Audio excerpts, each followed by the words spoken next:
Well, hello, Young and the Restless Daily Recap fans. Today's recap is for Wednesday, August the 17th, 2022. Wednesday, August 17th, 2022. Today's Young and the Restless was so. Hmm. Okay, I'm really not happy with how gullible they're making Jack. How ridiculously gullible. Diane works for Marchetti, different division, different part of the building. Shows up Jack's office way after hours. Oh, you still here? Why'd you come? Chick, you was hoping he was, you thought you knew he was there. That's why you came. Oh, I was just uh getting ready to head out and I wanted to say good night or goodbye. And I'm like, since when do all the employees from another division find their way into the Jabot executive office to say goodbye to the CEO? Oh, but Diane does. Diane does. Now, if on Phyllis's first day, which it was Phyllis's first day, still, if Phyllis would have found her way to the Jabot executive office and said, it was my first day, Jack. I wanted to talk to you about my first day. And then I wanted to say goodbye to you, Jack. Jack would have said, well, for one, you know what? Really isn't necessary for you to come over here. You work in a different division. And let's not get in the habit of feeling you need to say goodbye to me every day. Oh, but he didn't do that to Diane. No. Diane says, listen, he goes, well, a business dinner canceled. She goes, I could get us some takeout, or how about, would you like to join me at society? And of course, the camera made it look like Jack was going to be like, wait, what? Huh? But no. Yeah, that'll be fine. Jack and Diane. And she's just cheesing like the cat's meow behind that. Because I want to talk to you about how my first day went with Philip. No. Or I want to make sure that protocol is right. You know what? Jack's going to get exactly what he deserves. So then they go to dinner and they're talking. And guess who she turns it around to? Phyllis. Just maligning how she's going to try to sabotage me. See, listen to what's happening right in front of your face, right into your own ears, and you're taking it in. Now, if Phyllis were to do the same thing, you would be reprimanding her, saying your focus is not Diane. You shouldn't even be done. Because she always says, I know. You don't want to talk about Phyllis, but Phyllis and Phyllis and Phyllis and Phyllis. So anyway, they have their dinner. Now, Nikki, Phyllis goes over to Nikki's place because Nikki summoned her over after wanting to find out how did it go? And what did you find out? What did you put in place? And Phyllis is looking at her like, what, huh?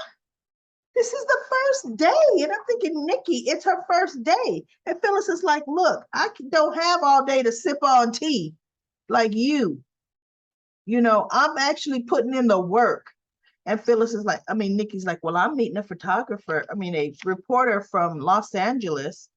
And I talked her into doing a story on Diane. Phyllis was like, well, I want to go to that meeting. I could help. So they end up going over to the GCAC. You know, that's where everybody's headed for this summer. And the funny thing is, I don't know why I thought that was the top of the tower. It didn't dawn on me that was GCAC. I bet you Devon wish she still owned that because it's hot, it's on and popping in the summer. But so Kyle and Summer are there having a date, which I'm thinking, goodness, you guys are putting in long executive work hours This is the second date I know you guys have been on in a week, and we got a young child at home being raised by the nannies. Oh, but guess what? No. Dee Dee is there every chance she gets, and Grandpa Jack. So, yeah, Harrison's pretty taken care of. So anyway, anyway, they're talking, and they're a cute couple. I really love this Summer and Kyle. Great chemistry. The other Summer had great chemistry with Kyle because we've seen them together for years, and they kind of grew into that whole teenage thing, into young adult. But that other actress that played Summer was a little more broody. This one is more mature and self-confidence, and yeah, I like this. I like this Summer. So anyway, they're having this date, and then Summer looks over and she sees Nikki and Phyllis sitting there talking, and she goes, "There's something wrong with that. They can't even stand each other." And Kyle's like, "Yeah, but you know what? Certain things bring certain people together. Let's not worry about it. It's not us." And Summer's like, "Something's nagging me." And she sees the reporter sit down, and she's like, "Who's that?" She can hardly pay attention to Kyle.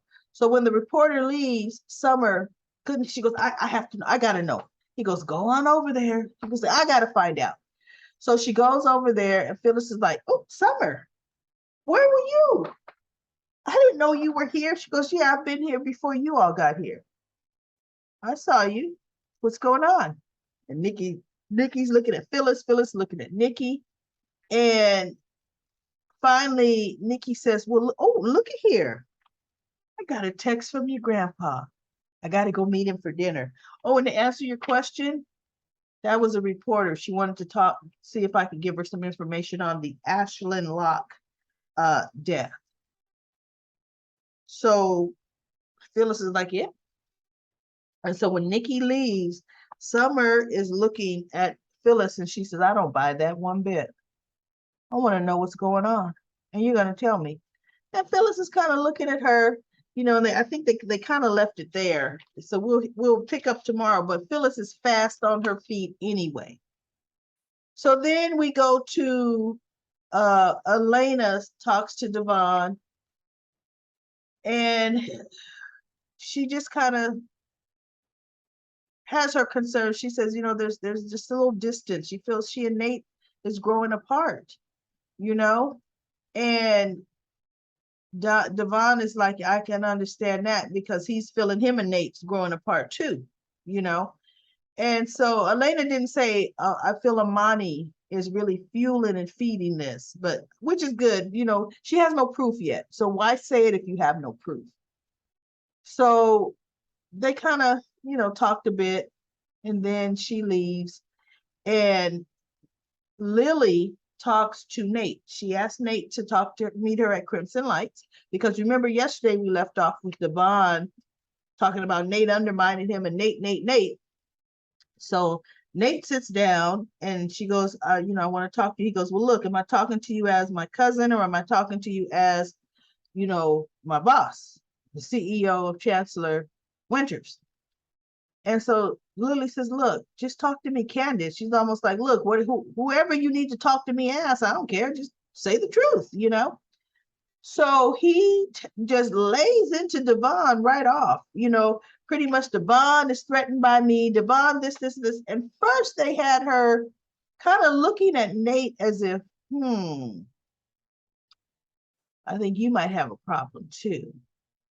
But then towards the end of the conversation, because she knows that Devon is extra hard on Nate. And Nate pitched some ideas that he has. He goes, "Devon will shoot them right down." And so she goes, "Look, let me figure out how I'm going to work this out, how I'm going to handle this, and let me just see." So Lily goes back to the office, and Devon is talking to her, and Lily is talking about, I forget what Lily's talking about. Lily's talking about business.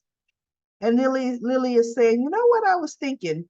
Maybe if we expand this, this, or this, and she really was just giving Nate's ideas, throwing them out to Devon. At first, Devon said, well, that's a big undertaking.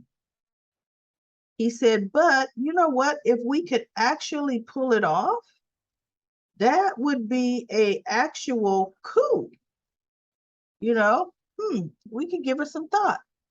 And so she goes, really? You really like the idea? He goes, yeah, we could give it some thought. So then he goes, it's your idea. I mean, you this, you that, or whatever she said. And she says, finally, no, actually, it's Nate's idea. And he goes, wait, it's whose idea? It's actually Nate's idea. Well, if it's Nate's idea, why is he telling you? Why did he run to you and not come to me? He's my COO. And she goes, no, it wasn't like that. I wanted to talk to him. I wanted to see if I could kind of, do a bridge here between you two. And he told me his ideas. And she goes, and I wanted to see.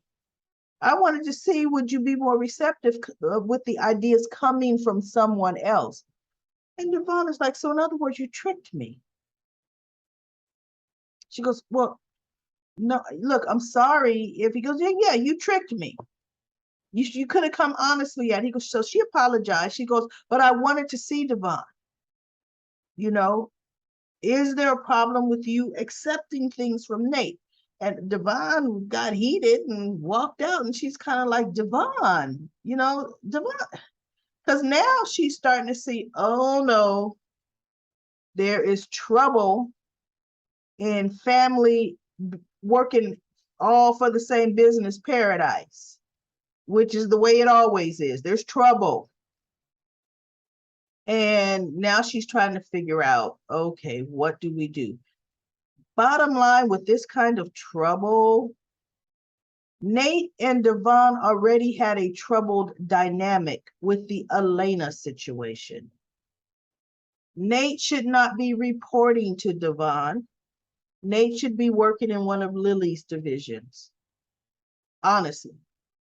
Devon should hire his own outside COO. Nate would still be working for the company business, but he needs to work on the Chancellor side. That's what Lily's going to need to end up doing.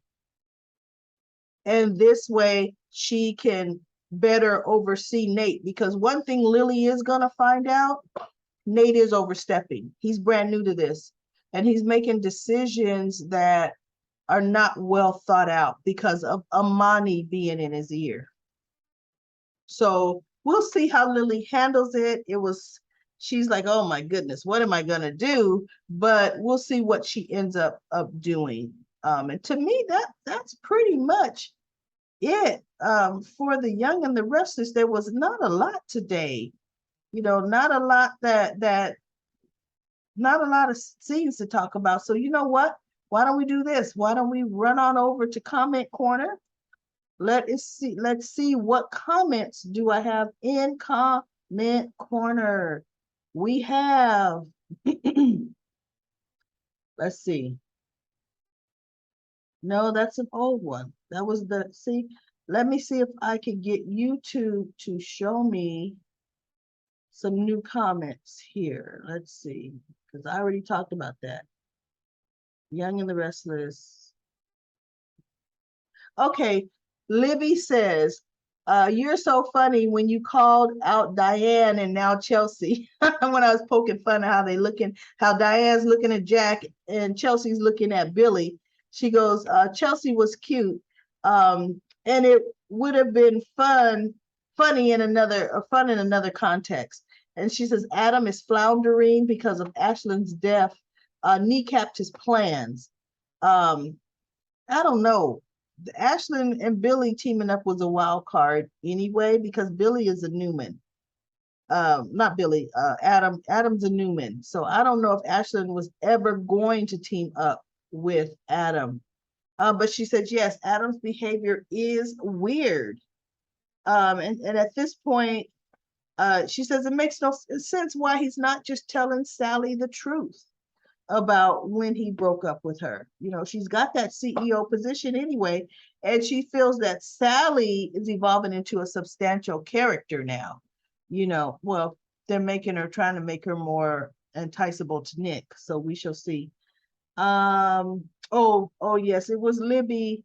Libby made the comment, thank you for your interesting assessment of my favorite soap opera, because she can't share and review it with her mama. Well, I'm happy we could talk about the soaps. Yes, she says, I have you. Yes, you do. You have me. This is what this whole platform is all about, for us to talk about our favorite soaps. Let's see if I have another Young and the Restless comments. It says the Newmans, yeah, seem to forget about Abby and Adam in their inner circle. They always do. And that's nothing new. So that's the comments for Comment Corner in the Young and the Restless. So I will be back tomorrow. You know, right now we have no real major storylines going with the Young and the Restless. But you know, hopefully something good pops up tomorrow, because I'm gonna be right back here with the daily recap for the Young and the Restless. Please, please, please like and subscribe. Please comment. This gives us something to talk about. I'm going to think of a nice Young and the Restless trivia so we can dig back in time. We can look at, oh, you know what? I have a trivia, and I better write it down so I don't forget. The trivia is, since this was pretty much about Lily being the peacemaker, the trivia question is this. Lily has two twins, boy and a girl, Maddie and Charlie. Kane is the father. And I tell you, I loved the Kane and Lily storyline for years. How, well, this is almost giving it away, but they were born by a surrogate. Who was Maddie and Charlie's surrogate? Who was Maddie and Charlie's surrogate? That's a good one. So I'm looking forward to your comments on that. And I will be back tomorrow for the daily recap for the Young and the Restless for Thursday, August the 18th.